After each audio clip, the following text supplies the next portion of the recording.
নমস্কাৰ প্ৰিয় দৰ্শক, সংবাদ প্ৰবাহৰ আজিৰ খণ্ডলৈ আপোনালোকক স্বাগতম জনাইছো। বিগত সপ্তাহৰ কেইটামান গুৰুত্বপূৰ্ণ খবৰৰ সৈতে মই নৱজিত ডেকা। আজিৰ সংবাদ প্ৰবাহত আছে মাজুলী সাংস্কৃতিক বিশ্ববিদ্যালয় আৰু ডিফু চিকিৎসা মহাবিদ্যালয়ৰ প্ৰথম শিক্ষাবৰ্ষৰ শুভাৰম্ভ মুখ্যমন্ত্ৰী সৰ্বানন্দ সোণোৱালৰ। শ্ৰীমন্ত শংকৰদেৱ কলাক্ষেত্ৰত বিগত 1 ফেব্ৰুৱাৰী তাৰিখে ৰাজ্য চৰকাৰৰ দ্বাৰা অসম ভাষা গৌৰৱ আৰু প্ৰজ্ঞান ভাৰতী আঁচনিৰ বিত্তীয় অনুদান প্ৰদান। দেশৰ ভিতৰতে প্ৰথমটো সংহত উপায়ুক্তৰ ভৱন উদ্বোধন মুখ্যমন্ত্ৰী সৰ্বানন্দ সোণোৱালৰ। গুৱাহাটীত জিএছ ৰোডত 2খন পদপথ সেতু মুকলি লোক নিৰ্মাণ মন্ত্ৰী ডক্টৰ হিমন্ত বিশ্ব শৰ্মাৰ। মাজুলীত ৰাজ্যৰ প্ৰথমটো হেলিপোৰ্ট উদ্বোধন আৰু সমগ্ৰ ৰাজ্যতে মেডাম মেফি পালন।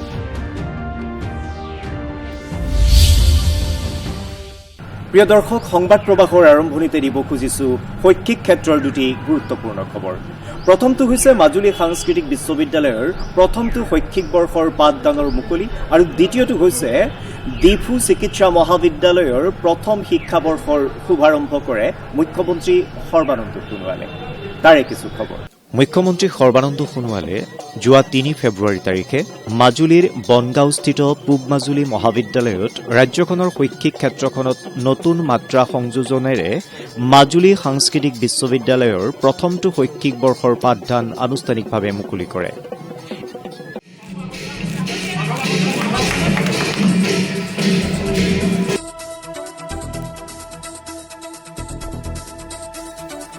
এই উপলক্ষে আয়োজিত সভাত ভাষণ দি মুখ্যমন্ত্ৰী সোণোৱালে কয় যে মাজুলী সাংস্কৃতিক বিশ্ববিদ্যালয়ে ৰাজ্যখনৰ সাংস্কৃতিক ঐতিহ্য বিশ্ব দৰবাৰত প্ৰতিষ্ঠা কৰাৰ বাবে অগ্ৰণী ভূমিকা গ্ৰহণ কৰিব লাগিব।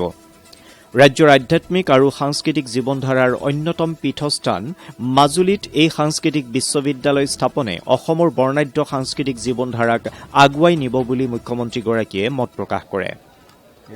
উল্লেখযোগ্য যে প্ৰথমটো শিক্ষাবৰ্ষৰ 106 গৰাকী ছাত্ৰ ছাত্ৰীয়ে নামভৰ্তি কৰিছে। ছাত্ৰ ছাত্ৰীসকলক শুভেচ্ছা জনাই মুখ্যমন্ত্ৰীয়ে কয় যে ৰাজ্যৰ সাংস্কৃতিক পৰম্পৰা ঐতিহ্যক বিশ্বত চিনাকি কৰাই দিবলৈ ছাত্ৰ ছাত্ৰীসকলে মনোযোগেৰে অধ্যয়ন কৰিব লাগিব। এই অনুষ্ঠানতে মুখ্যমন্ত্ৰীগৰাকীয়ে পূব মাজুলী মহাবিদ্যালয়লৈ 10 লাখ টকাৰ আৰ্থিক অনুদানৰ চেক প্ৰদান কৰে। সাংস্কৃতিক বিশ্ববিদ্যালয়খনৰ উপাচাৰ্য ডম্বৰুধৰ নাথ, সাংসদ প্ৰদান বৰুৱা, অনিৰুদ্ধ দেৱ, ক্ৰীড়া বিশ্ববিদ্যালয়ৰ উপাচাৰ্য JP বাৰ্মা প্ৰমুখে ভালেসংখ্যক বিশিষ্ট ব্যক্তি এই অনুষ্ঠানত উপস্থিত আছিল। উল্লেখযোগ্য যে চলিত বৰ্ষত 2টাকৈ বিষয়ত 2 বছৰীয়া স্নাতকোত্তৰ পাঠ্যক্ৰম, 4টা বিষয়ত 1 বছৰীয়া স্নাতকোত্তৰ ডিপ্ল'মা পাঠ্যক্ৰম আৰু 1টা বিষয়ত 6মহীয়া স্নাতকোত্তৰ চাৰ্টিফিকেট পাঠ্যক্ৰম মুকলি কৰা হয়। খুব বেছি বিষয়ত নহয়, অলপ সীমিত সংখ্যক বিষয়ৰ মাজতে আবদ্ধ থাকিব। আমি মাষ্টাৰ্ছ ডিগ্ৰীত কেৱল 2টা বিষয় আৰম্ভ কৰাৰ কথা ভাবিছোঁ। সেইটো হৈছে অসমীয়া ভাষা আৰু সাহিত্যত মাষ্টাৰ্ছ ডিগ্ৰী আৰু ইতিহাস আৰু ঐতিহ্য অধ্যয়নত masters degree, Assamese with manuscript studies and preservation আৰু history with heritage studies and conservation, এই 2টাত মাষ্টাৰ্ছ ডিগ্ৰী থাকিব। তাৰ বাহিৰে আৰু আমি 4টা শাখাত আমি 1 বছৰীয়া PG ডিপ্ল'মা কোৰ্চ খুলিবলৈ বুলি মনস্থ কৰিছোঁ। সেইকেইটা হ'ল যে heritage studies and conservation, manuscript studies and preservation, yoga and physical health, mask making and sculpture. Majuli মই নিজেই ইয়াৰ প্ৰতিনিধি হিচাপে মই অত্যন্ত আনন্দিত মাজুলী ৰাইজৰ সৈতে, কাৰণ আজি সাংস্কৃতিক বিশ্ববিদ্যালয় প্ৰথম বৰ্ষৰ পাঠ্যক্ৰম আৰম্ভ হৈছে, শিক্ষাবৰ্ষ আৰম্ভ হৈছে। 106 গৰাকী ছাত্ৰ ছাত্ৰী অসমৰ বিভিন্ন প্ৰান্তৰ পৰা আহি তেখেতসকলে ইয়াত নামভৰ্তি কৰি সাংস্কৃতিক বিশ্ববিদ্যালয়খনৰ শৈক্ষিক যাত্ৰা তেখেতসকলে নিষ্ঠাৰে আৰম্ভ কৰিছে। মই সকলোকে শুভেচ্ছা জনাইছোঁ আৰু মোৰ দৃঢ় বিশ্বাস মাজুলী ৰাইজৰ মৰম চেনেহত এইখন বিশ্ববিদ্যালয়ে আগন্তুক দিনত ভাৰতবৰ্ষৰ অন্যতম শক্তিশালী বিশ্ববিদ্যালয় হিচাপে প্ৰাণ পাই উঠিব। যোৱা 2 ফেব্ৰুৱাৰী তাৰিখে ডিফু চিকিৎসা মহাবিদ্যালয়ৰ প্ৰথম শিক্ষাবৰ্ষৰ শুভাৰম্ভ কৰে মুখ্যমন্ত্ৰী সৰ্বানন্দ সোণোৱালে। এই অনুষ্ঠানত অংশগ্ৰহণ কৰি মুখ্যমন্ত্ৰী সৰ্বানন্দ সোণোৱালে কয় যে বৰ্তমান চৰকাৰে উন্নয়নৰ দিশত দৃঢ় পদক্ষেপ গ্ৰহণ কৰি সকলো জাতি জনগোষ্ঠীৰ উন্নয়নৰ ধাৰা আগবঢ়াই নিবলৈ সক্ষম হৈছে। অনুষ্ঠানৰ পৰাই মুখ্যমন্ত্ৰীয়ে জিলাখনৰ বাবে 10খন অভিলাষী আঁচনিৰ আধাৰশিলা স্থাপন কৰাৰ লগতে আন 6খন আঁচনিৰো শুভাৰম্ভ কৰে। স্বাস্থ্যমন্ত্ৰী ড হিমন্ত বিশ্ব শৰ্মায়ো অনুষ্ঠানত অংশগ্ৰহণ কৰি ভাষণ ৰাখে। অনুষ্ঠানত স্বাস্থ্য বিভাগৰ ৰাজ্যিক মন্ত্ৰী পীযুষ হাজৰিকা, পাৰ্বত্য এলেকা উন্নয়ন দপ্তৰৰ মন্ত্ৰী চুমো ৰংহাং আৰু কাৰ্বি স্বায়ত্তশাসিত পৰিষদৰ মুখ্য কাৰ্যবাহী সদস্য তুলিৰাম ৰংহাঙো উপস্থিত আছিল। ৰাস্তা পদূলি, দলং, বিভিন্ন শিক্ষানুষ্ঠান, মেডিকেল কলেজ আৰু ইয়াত আইন মহাবিদ্যালয় এনেধৰণে যথেষ্ট উন্নয়নৰ ক্ষেত্ৰত দৃঢ়তাৰে আগুৱাই যাবলৈ সক্ষম হৈছে। আৰু আটাইতকৈ গুৰুত্বপূৰ্ণ কথা যে আজিৰ তাৰিখত এই কাৰ্বি আংলং জিলাত হওক, ডিমা হাছাও সকলো ঠাইতে শান্তি ঘূৰি আহিছে। বৰ্তমান চৰকাৰে শৈক্ষিক, সাংস্কৃতিক, ভাষা, সাহিত্যকে ধৰি সকলো দিশতে উন্নয়নত গুৰুত্ব প্ৰদান কৰিছে। বিগত সপ্তাহত শ্ৰীমন্ত শংকৰদেৱ কলাক্ষেত্ৰত ৰাজ্য চৰকাৰে অসম ভাষা গৌৰৱ আৰু প্ৰজ্ঞান আঁচনিৰ বিত্তীয় অনুদানসমূহ প্ৰদান কৰে। এক অৱলোকন। বিগত 1 ফেব্ৰুৱাৰী তাৰিখে ৰাজ্য চৰকাৰে গুৱাহাটীৰ শ্ৰীমন্ত শংকৰদেৱ কলাক্ষেত্ৰত অসম ভাষা গৌৰৱ আৰু প্ৰজ্ঞান ভাৰতী আঁচনিৰ বিত্তীয় অনুদানসমূহ প্ৰদান কৰে। অনুষ্ঠানত মুখ্য অতিথি হিচাপে উপস্থিত থাকি মুখ্যমন্ত্ৰী সৰ্বানন্দ সোণোৱালে আঁচনিৰ অধীনত শিক্ষাৰ্থীসকলৰ নামভৰ্তিৰ ধন আৰু পাঠ্যপুথি ক্ৰয়ৰ ধন, লেখক সম্বৰ্ধনা আৰু সাহিত্য সভাসমূহলৈ বিত্তীয় অনুদান প্ৰদান কৰি কয় যে শিক্ষাৰ্থীসকলে লক্ষ্যত উপনীত হ'বলৈ কষ্ট কৰিব লাগিব আৰু ইয়াৰ সমানে অভিভাৱক, শিক্ষাগুৰু তথা শিক্ষা বিভাগটো একত্ৰিত হৈ শিক্ষা ক্ষেত্ৰখনক দেশৰ ভিতৰতে উজ্বলাই তুলিব লাগিব। অনুষ্ঠানত শিক্ষা, স্বাস্থ্য আৰু বিত্তমন্ত্ৰী ড হিমন্ত বিশ্ব শৰ্মাই উপস্থিত থাকি আঁচনিখনৰ আঁৰত থকা উদ্দেশ্যক সফল কৰিবলৈ সকলোকে আহ্বান জনায়। আঁচনিৰ অধীনত 2020-2021 বৰ্ষত নামভৰ্তি কৰা 4,07,581 গৰাকী শিক্ষাৰ্থীৰ মাচুলৰ 161.92 কোটি আৰু পাঠ্যপুথি ক্ৰয়ৰ বাবে 3,26,046 গৰাকী শিক্ষাৰ্থীলৈ 50 কোটি 90 লাখ টকা প্ৰদান কৰা হয়। আনহাতে অসম ভাষা গৌৰৱ আঁচনিৰ অধীনত 21খন সাহিত্য সভালৈ 42 কোটি 20 লাখ টকা আৰু ৰাজ্যৰ 600 গৰাকী লেখকলৈ 50,000 টকাৰ এককালীন অনুদান প্ৰদান কৰা হয়। মই আজি যিসকল ছাত্ৰ ছাত্ৰীক তেখেতসকলৰ কিতাপ পত্ৰ, পাঠ্যপুথি কিনাৰ বাবে আজি আৰ্থিক সহযোগিতা আগবঢ়াইছোঁ, সেইখিনি যাতে আগন্তুক দিনত ব্যৱহাৰ হয় আৰু শিক্ষানুষ্ঠানবিলাকেও যিবিলাক আৰ্থিক সহযোগিতা লাভ কৰিছিল এইবিলাক যদি আগন্তুক দিনত সঠিক ৰূপত ছাত্ৰ ছাত্ৰীক একোগৰাকী শক্তিশালী ব্যক্তিত্ব সম্পন্ন, যোগ্যতা সম্পন্ন ছাত্ৰ ছাত্ৰী হিচাপে গঢ় দিয়াৰ ক্ষেত্ৰত বিশেষ উদ্যোগ লয়, তেতিয়াহ'লে নিশ্চিতভাৱে আমি ভবাৰ দৰে অসমক ভাৰতবৰ্ষৰ অন্যতম উন্নত শক্তিশালী ৰাজ্য হিচাপে প্ৰতিষ্ঠা কৰিবলৈ সক্ষম হ'ম। প্ৰিয় দৰ্শক, বিগত সপ্তাহৰ আন দুটি আন্তঃগাঁথনি উন্নয়নমূলক খবৰ হ'ল মহানগৰীত 2খন পদপথ সেতুৰ শুভাৰম্ভ আৰু আমিনগাঁৱত দেশৰ ভিতৰতে প্ৰথমটো সংহত উপায়ুক্তৰ কাৰ্যালয় ভৱনৰ উদ্বোধন। পথচাৰীসকলৰ বাবে এটি ভাল খবৰ। গুৱাহাটীৰ জিএছ ৰোডত নিৰ্মিত 2খন পদপথ সেতু যোৱা 1 ফেব্ৰুৱাৰী তাৰিখে আনুষ্ঠানিকভাৱে মুকলি কৰে লোক নিৰ্মাণ বিভাগৰ মন্ত্ৰী ড হিমন্ত বিশ্ব শৰ্মাই। পদপথ সেতু 2খন মুকলি কৰি মন্ত্ৰী ড শৰ্মাই কয় যে মহানগৰীত মুঠ 9খন পদপথ সেতুৰ নিৰ্মাণৰ আঁচনি গ্ৰহণ কৰা হৈছিল। অহা মাৰ্চ মাহৰ ভিতৰত বাকী কেইখন পদপথ সেতু মুকলি কৰিব পৰা যাব বুলিও তেওঁ কয়। আনহাতে গুৱাহাটী ক্লাবৰ পৰা নুনমাটিলৈ 5.50 কিলোমিটাৰ দৈৰ্ঘ্যৰ 4লেনযুক্ত এখন উৰণীয়া সেতু নিৰ্মাণ কৰা হ'ব বুলিও তেওঁ জানিবলৈ দিয়ে। পদ সেতু বা ফুট অভাৰব্ৰিজ ৰাইজৰ বাবে মুকলি কৰি দিছোঁ। দিব্যাংগ জ্যেষ্ঠ নাগৰিকসকল যাব পৰাকৈ এই ফুট অভাৰব্ৰিজসমূহত এলিভেটৰ আছে, লিফ্ট আছে আৰু সহজে উঠিব পৰাকৈ ষ্টেপৰো ব্যৱস্থা আছে। এই নিৰ্মাণ কাৰ্য নিৰ্ধাৰিত সময়তকৈ 6 মাহ পূৰ্বে আমি সমাপ্ত কৰিছোঁ আৰু মাৰ্চ মাহৰ আগতে আন 7খন পদসেতু আমি ৰাইজৰ বাবে মুকলি কৰি দিব পাৰিম। ফেব্ৰুৱাৰী মাহতে আমি আৰু 2খন পদসেতু ৰাইজৰ বাবে মুকলি কৰি দিম।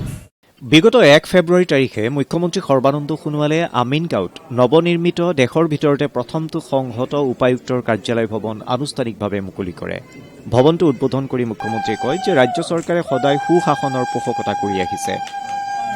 এই নতুন কাৰ্যালয়টোৰ জৰিয়তে জিলাখনৰ জনসাধাৰণে সুশাসন লাভ কৰিব বুলি আশা প্ৰকাশ কৰে। মুখ্যমন্ত্ৰীয়ে নৱপ্ৰজন্মৰ যুৱক যুৱতীসকলক অধিক পৰিশ্ৰমৰ জৰিয়তে শিক্ষা, সংস্কৃতি, সাহিত্য, ব্যৱসায় বাণিজ্য আৰু উদ্ভাৱনী ক্ষেত্ৰত ৰাজ্যখনৰ নাম বিশ্বত উজ্বলাই তোলাত গুৰুত্ব দিবলৈ আহ্বান জনায়।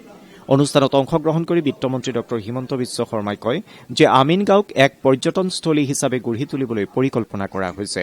উল্লেখযোগ্য যে এই নতুন ভৱনটোত অন্য বিভাগসমূহো সংলগ্ন হৈ পৰিব। বহু পৰিমাণে আমাৰ মাজত মজুত আছে, কিন্তু এই শক্তিসমূহৰ শ্ৰীবৃদ্ধিৰ বাবে পৰিশ্ৰম কৰিব।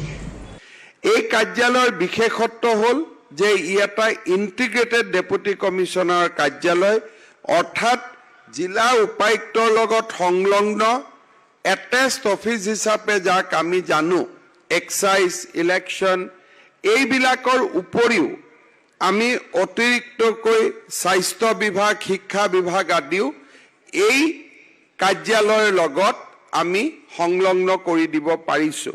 মাজুলীবাসীৰ লগতে ৰাজ্যৰ বাবে এটি ভাল খবৰ। মাজুলীত যোৱা 4 ফেব্ৰুৱাৰী তাৰিখে ৰাজ্যখনৰ প্ৰথমটো হেলিপৰ্ট উদ্বোধন মুখ্যমন্ত্ৰী সৰ্বানন্দ সোণোৱালৰ। এটি ৰেঙত মুখ্যমন্ত্ৰী সৰ্বানন্দ সোণোৱালে কয় যে ৰাজ্যখনৰ বিশেষকৈ মাজুলীৰ পৰ্যটন খণ্ডৰ আন্তঃগাঁথনি শক্তিশালী কৰাৰ লগতে ইয়াৰ যোগাযোগ ব্যৱস্থা সুচল কৰি তোলাৰ ওপৰত গুৰুত্ব দিয়া হৈছে। মাজুলীত যোৱা 4 ফেব্ৰুৱাৰী তাৰিখে আনুষ্ঠানিকভাৱে ৰাজ্যখনৰ প্ৰথমটো হেলিপৰ্ট উদ্বোধন কৰি মুখ্যমন্ত্ৰীয়ে এই বিষয়ে প্ৰকাশ কৰে। তেওঁ কয় যে এই হেলিপৰ্ট স্থাপনৰ জৰিয়তে বহিৰাজ্যৰ সৈতে মাজুলীক আকাশী পথেৰে সংযোগ ঘটোৱা হ'ল। জিলাখনৰ গড়মূৰৰ ওচৰৰ বৰবাৰীত এই হেলিপৰ্টৰ অতিথিগৃহ এটাও মুখ্যমন্ত্ৰীয়ে উদ্বোধন কৰে। তেওঁ কয় যে মাজুলী আৰু যোৰহাট সংযোগী দলং নিৰ্মাণৰ কাম চৰকাৰে অনতিপলমে আৰম্ভ কৰিব। উদ্বোধনী অনুষ্ঠানৰ পিছত সাংবাদিকৰ সৈতে হোৱা কথা বতৰাত মুখ্যমন্ত্ৰীয়ে কয় যে হেলিপৰ্টটো নিৰ্মাণ হোৱাৰ লগে লগে দেশী বিদেশী পৰ্যটক আৰু গৱেষকসকলে মাজুলীলৈ তাৎক্ষণিকভাৱে অহাৰ পথ সুগম হৈ পৰিল। চলিত মাহতে ৰৌপেক্স সেৱা মুকলি কৰা হ'ব বুলিও তেওঁ কয়। মুখ্যমন্ত্ৰীয়ে লগতে কয় যে অহা 7 ফেব্ৰুৱাৰীত প্ৰধানমন্ত্ৰী নৰেন্দ্ৰ মোদীয়ে ঢেকিয়াজুলিত আয়োজিত এক অনুষ্ঠানত ৰাজ্যখনৰ 2খন চিকিৎসা মহাবিদ্যালয়ৰ আধাৰশিলা স্থাপন কৰাৰ লগতে 5,000 কোটি টকা ব্যয় সাপেক্ষ অসমমালা নামৰ এখন অভিলেখী আঁচনিৰ শুভাৰম্ভ কৰিব। আনহাতে অতি শীঘ্ৰে প্ৰধানমন্ত্ৰীয়ে মাজুলী ভ্ৰমণ কৰিব বুলিও তেওঁ প্ৰকাশ কৰে। ইয়াৰ পূৰ্বে মুখ্যমন্ত্ৰীয়ে জিলাখনৰ শংকৰজ্যোতি উচ্চ মাধ্যমিক বিদ্যালয় ভৱনৰ আধাৰশিলা স্থাপন কৰে। মই মাজুলীবাসী ৰাইজকে আন্তৰিকতাৰে ধন্যবাদ জনাইছোঁ আৰু মাজুলী সাংবাদিক বন্ধুসকলকো ধন্যবাদ জনাইছোঁ, কাৰণ আপোনালোক সকলোৱে সহযোগিতাৰ ভিত্তিত এইবিলাক কাম সম্ভৱ হৈছে। চৰকাৰৰ তৰফৰ পৰা লোৱা সিদ্ধান্ত আৰু চৰকাৰে আগবঢ়োৱা যি পুঁজি, ইয়াক সদ্ব্যৱহাৰ কৰি আপোনালোকৰ সহযোগত আজি ইয়াত হেলিপৰ্টটো ইয়াত সুন্দৰভাৱে নিৰ্মাণ কৰা হ'ল, আজি শুভ উদ্বোধন কৰা হ'ল। অসমৰ বুকুত প্ৰথমটো হেলিপৰ্ট, কাৰণ ইমান ধুনীয়া এটা লঞ্চৰ ব্যৱস্থা হ'ল। ইয়াৰ এই ঘৰটো আপোনালোকে চাইছে চাগে, ইমান সুন্দৰ ব্যৱস্থা কৰা হৈছে। মোৰ ব্যক্তিগত অনুভৱটো অত্যন্ত, কাৰণ মাজুলীবাসী ৰাইজ আপোনালোক আনন্দিত হোৱা মতে মই আনন্দিত। গতিকে আপোনালোকৰ মৰম চেনেহৰ সহযোগিতাৰ ভিত্তিত এইবিলাক সকলো কাম কৰাৰ বাবে মই অনুপ্ৰেৰণা পাইছোঁ। প্ৰিয় দৰ্শক, বিগত 31 জানুৱাৰী তাৰিখে সমগ্ৰ ৰাজ্যতে টাই আহোমসকলৰ পূৰ্বপুৰুষসকলক শ্ৰদ্ধাঞ্জলি জনোৱাৰ উপলক্ষে পালন কৰা হয় মেডাম মেফি। এই মেডাম মেফিৰ এটি ৰেঙনি। সমগ্ৰ ৰাজ্যতে বিগত 31 জানুৱাৰী তাৰিখে টাই আহোমসকলৰ পূৰ্বপুৰুষসকলক শ্ৰদ্ধাঞ্জলি জনোৱাৰ উদ্দেশ্যে মেডাম মেফি পালন কৰা হয়। ৰাজ্যৰ সাংস্কৃতিক সঞ্চালকালয়ৰ উদ্যোগত আৰু তিনিচুকীয়া জিলা প্ৰশাসনৰ সহযোগত তিনিচুকীয়াৰ চপাখোৱাৰ শদিয়াত কেন্দ্ৰীয়ভাৱে মেডাম মেফি পালন কৰা হয়। এই উপলক্ষে আয়োজিত অনুষ্ঠানত মুখ্যমন্ত্ৰী সৰ্বানন্দ সোণোৱালে মুখ্য অতিথি হিচাপে অংশগ্ৰহণ কৰি মেডাম মেফিৰ তাৎপৰ্যৰ মূল্যায়নেৰে পূৰ্বপুৰুষসকলৰ আদৰ্শেৰে ৰাজ্যখনৰ 7 পুৰুষীয়া সমন্বয় আৰু মিলাপ্ৰীতিৰ বান্ধোন শক্তিশালী কৰাৰ বাবে সকলোৰে প্ৰতি আহ্বান জনায়। মুখ্যমন্ত্ৰীয়ে লগতে কয় যে আহোম স্বৰ্গদেউসকলে উজনিৰ পৰা নামনিলৈ বহু মঠ, মন্দিৰ, দেৱালয় আদি নিৰ্মাণ কৰি উদাৰ দৃষ্টিভংগীৰে 5,000 বছৰীয়া আমাৰ সনাতন সভ্যতা সংস্কৃতিৰ শক্তি বৃদ্ধি কৰাৰ লগতে আধ্যাত্মিকতাৰে পুষ্ট সমন্বয়ৰ সমাজ নিৰ্মাণৰ বাবে অৰিহণা যোগাই গৈছে। অনুষ্ঠানৰ আৰম্ভণিতে মুখ্যমন্ত্ৰীয়ে মেডাম মেফিৰ আধ্যাত্মিক কাৰ্যসূচীত অংশগ্ৰহণ কৰি টাই আহোমসকলৰ পূৰ্বপুৰুষসকলক শ্ৰদ্ধাৰে স্মৰণ কৰে। মেডাম মেফিৰ লগত সংগতি ৰাখি আয়োজন কৰা কুইজ প্ৰতিযোগিতাৰ বিজয়ী প্ৰতিযোগীসকলক মুখ্যমন্ত্ৰীয়ে পুৰস্কাৰ প্ৰদান কৰে। অনুষ্ঠানত মন্ত্ৰী সঞ্জয় কিষাণ আৰু নৱকুমাৰ দলেও ভাষণ দিয়ে। আনহাতে গোলাঘাটতো পৰম্পৰা অনুসৰি মেডাম মেফি পালন কৰা হয়।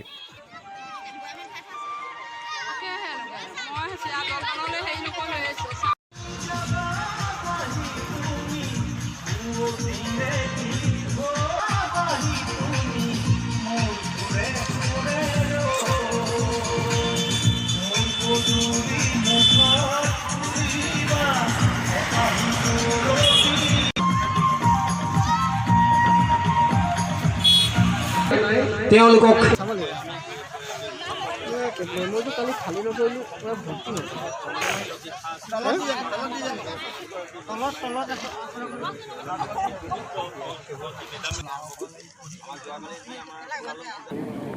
লগতে আমাৰ মাজত উপস্থিত প্ৰসাদ ফুকন ডাঙৰীয়া,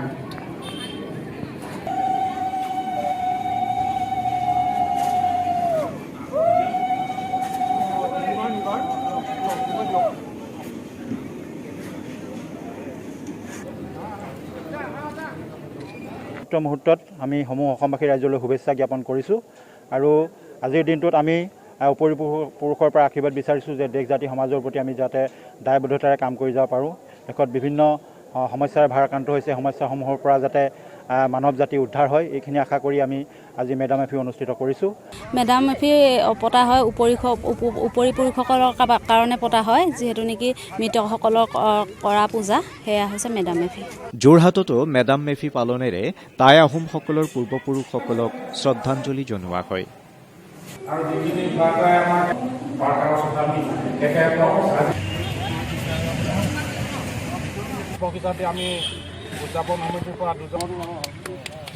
ৰাজ্যৰ আন আন প্ৰান্ততো মেডাম মেফি পালন কৰা হয়।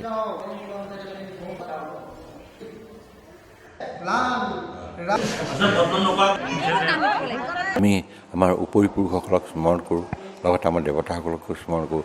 তাতকৈ ডাঙৰ কথা হৈছে কি, এই মেডাম মেফি যিটো অনুষ্ঠান, এই অনুষ্ঠানটো আমাৰ ঘৰুৱাভাৱেও কৰা হয়, যিটো আমাৰ বছৰেকীয়া বুলি কোৱা হয়। যে ইয়াতে এটা কথা আছে, চালেও নাৰাখে, বেৰেও নাৰাখে, নাৰাখে ত্ৰিদেৱৰ দেও, ঘৰৰ দেৱে নাৰাখিলে ৰাখোতা নাই কিয়। আমাৰ সেইটোৱে কয় কি, আমাৰ ঘৰ দেৱতা, আমাৰ মৃতক। এই অনুষ্ঠানটো আমি মৃতকৰ কাৰণে আমি কৰোঁ সদায়। আজি আমি ইয়াত ৰাজহুৱাভাৱে কৰিছোঁ, সামাজিকভাৱে কৰিছোঁ, সকলো ইয়াত একগোট হৈছোঁ। আমি টাই, আহোম, কলিতা, বামুণ, চুতীয়া, কছাৰী সকলো ইয়াত মিলিত হৈছে। আমি সকলোৰে মংগলৰ কাৰণে এই অনুষ্ঠানটোত এই প্ৰাৰ্থনা কৰিছোঁ যেন সকলোৰে মংগল। প্ৰিয় দৰ্শক, সংবাদ প্ৰবাসত এইবাৰ দিব খুজিছোঁ আন দুটিমান গুৰুত্বপূৰ্ণ খবৰ।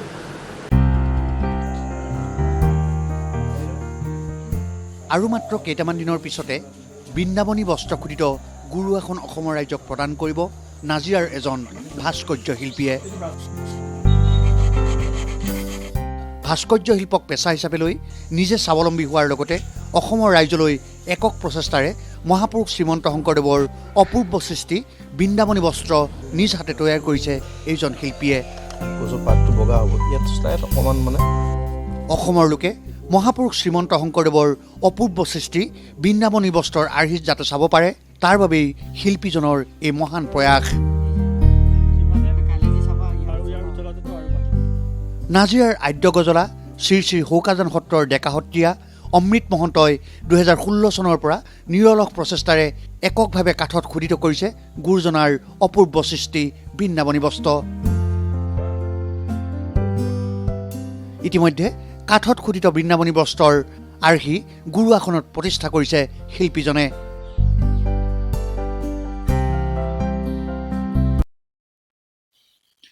যিখন বৃন্দাবনী বস্ত্ৰ গুৰুজনাই সৃষ্টি কৰিছিল আজি 500 বছৰ আগত, কালক্ৰমত ব্ৰিটিছ চৰকাৰে লণ্ডনলৈ লৈ গুচি গ'ল আৰু সেই তাৰ যি আমাৰ অসমৰ সম্পদ বৃন্দাবনী বস্ত্ৰভাগ এটা ডাঙৰ সম্পদ হেৰাই গুচি গ'ল। গতিকে সেই সম্পদ ভাগ অসমৰ ৰাইজে অসমতে যাতে চাব পাৰে তাৰ এটা ব্যৱস্থা কৰা হৈছে এখন গুৰু আসনত। গতিকে প্ৰতিটো বস্তু ভাস্কৰ্য যাতে বৃন্দাবনী বস্ত্ৰতনো কি আছিল ভাস্কৰ্য সেইবিলাক চাব পৰাকৈ কাঠত খোদিত কৰি প্ৰস্তুত কৰা হৈছে। বৰ্তমান বৃন্দাবনী বস্ত্ৰ খোদিত গুৰু আসনত শেষ পৰশ দিয়াত ব্যস্ত শিল্পীজন।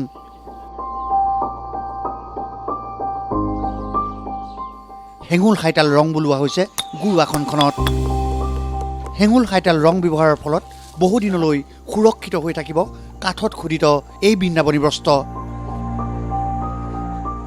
হেঙুল এডাল যেতিয়ালৈকে কাঠ থাকিব তেতিয়ালৈকে ৰং থাকিব, সেইটো এটা ভাল গুণ আছে আৰু কোনো দিনেই কাঠ পোকে ঘূণে নোখোৱা এটা কথা আছে। ইয়াৰ পিছতেই আউনীআটী সত্ৰৰ সত্ৰাধিকাৰ পীতাম্বৰ দেৱগোস্বামীৰ লগতে অসমৰ কেইবাখনো সত্ৰৰ সত্ৰাধিকাৰৰ উপস্থিতিত এই বৃন্দাবনী বস্ত্ৰ খোদিত গুৰু আসন মুখ্যমন্ত্ৰী সৰ্বানন্দ সোণোৱালক অৰ্পণ কৰা হ'ব। আৰু ফেব্ৰুৱাৰী মাহৰ 9 তাৰিখ, মাঘ মাহৰ 26 তাৰিখ 2021 চনৰ সেই তাৰিখতে অসমৰ সত্ৰৰ সত্ৰাধিকাৰসকল, অসমৰ ৰাইজ আৰু সংৰক্ষণৰ কাৰণে মাননীয় মুখ্যমন্ত্ৰী সৰ্বানন্দ সোণোৱাল ডাঙৰীয়াক আমাৰ সত্ৰৰ প্ৰাংগণতে অৰ্পণ কৰা হ'ব।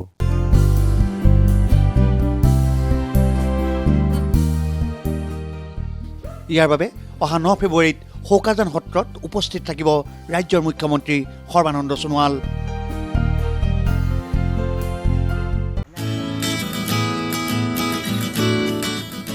নলবাৰী জিলাৰ আদাবাৰী গাঁৱৰ এই দুই যুৱক সঞ্জীৱ ঠাকুৰীয়া আৰু ছাদ্দাম হুছেইন।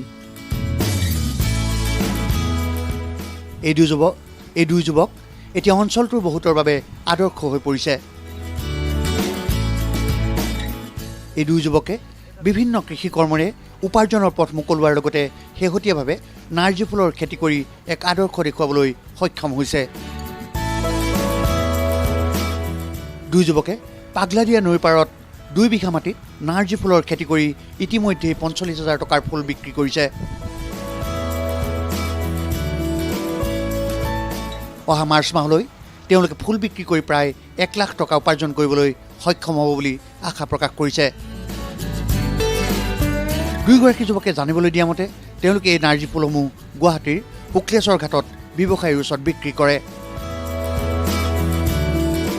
তেওঁলোকে প্ৰতি 20টা ফুলৰ এডালকৈ মালা গাঁঠি প্ৰতি 20ডাল মালা 300ৰ পৰা 400 টকা দৰত বিক্ৰী কৰে। আমি 2 বিঘা মানৰ আমি যুটীয়া দুজন বন্ধুৱে আমি যুটীয়া হিচাপত ফুলৰ খেতি কৰিছোঁ। অন্যান্য বেলেগ খেতি আছে, কিন্তু ফুলৰ খেতিত আমাৰ বিশেষ বেছি মেহনত নাই, ঔষধ পাতিৰ পৰাও কম, ঠিক মানে আমাৰ হাজিৰা পাতিও কম যায় আৰু আমি সাৰ পানীটো বহুত কম আৰু ইয়াৰ ফুলৰ পৰাই বহুত মানে লাভৱান হয়। বাকী খেতিতকৈতো মানে আমাৰ প্ৰথম কৰিছোঁ, এইবাৰ প্ৰথম কৰি আমি ছাকচেছ হৈছোঁ আৰু এইটো আমাৰ পুতা মানে ৰোৱাৰ 1 মাহ 1.5 মাহ মানৰ পৰা মানে আৰম্ভ হৈছে ছিঙা।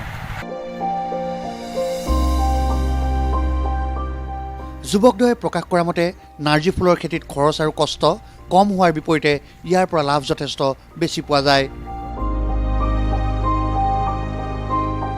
পাচলি অথবা ধান খেতিৰ তুলনাত নাৰ্জী ফুলৰ খেতিৰে একে পৰিমাণৰ মাটিত অধিক ধান লাভ কৰিব পাৰি। এইবছৰ প্ৰথম নাৰ্জী ফুলৰ খেতি কৰি আশাজনকভাৱে উপাৰ্জন লাভ কৰা সঞ্জীৱ ঠাকুৰীয়া আৰু ছাদ্দাম হুছেইনে অহা বছৰ অধিক মাটিত ফুলৰ খেতি কৰাৰ পৰিকল্পনা কৰিছে। নাৰ্জী ফুলৰ খেতিৰ বাবে সুদূৰ কলকাতাৰ পৰা বীজ ক্ৰয় কৰা দুই বন্ধুৱে ইতিমধ্যে আন খেতিৰে সকলোৰে দৃষ্টি আকৰ্ষণ কৰি আহিছে। প্ৰিয় দৰ্শক, এয়া আছিল সংবাদ প্ৰবাহৰ আজিৰ খণ্ডৰ খবৰ। পৰৱৰ্তী সপ্তাহত আৰু কিছু গুৰুত্বপূৰ্ণ খবৰ লৈ মই নৱজিত ডেকা আপোনালোকৰ সন্মুখত পুনৰ উপস্থিত হ'ম। আপোনালোকে চাবলৈ নাপাহৰিব DD অসমৰ অনুষ্ঠান সংবাদ প্ৰবাহ সম্প্ৰচাৰিত হয় প্ৰতি শনিবাৰে পুৱা 9:30 বজাত। তেতিয়ালৈ বিদায় লৈছোঁ, নমস্কাৰ।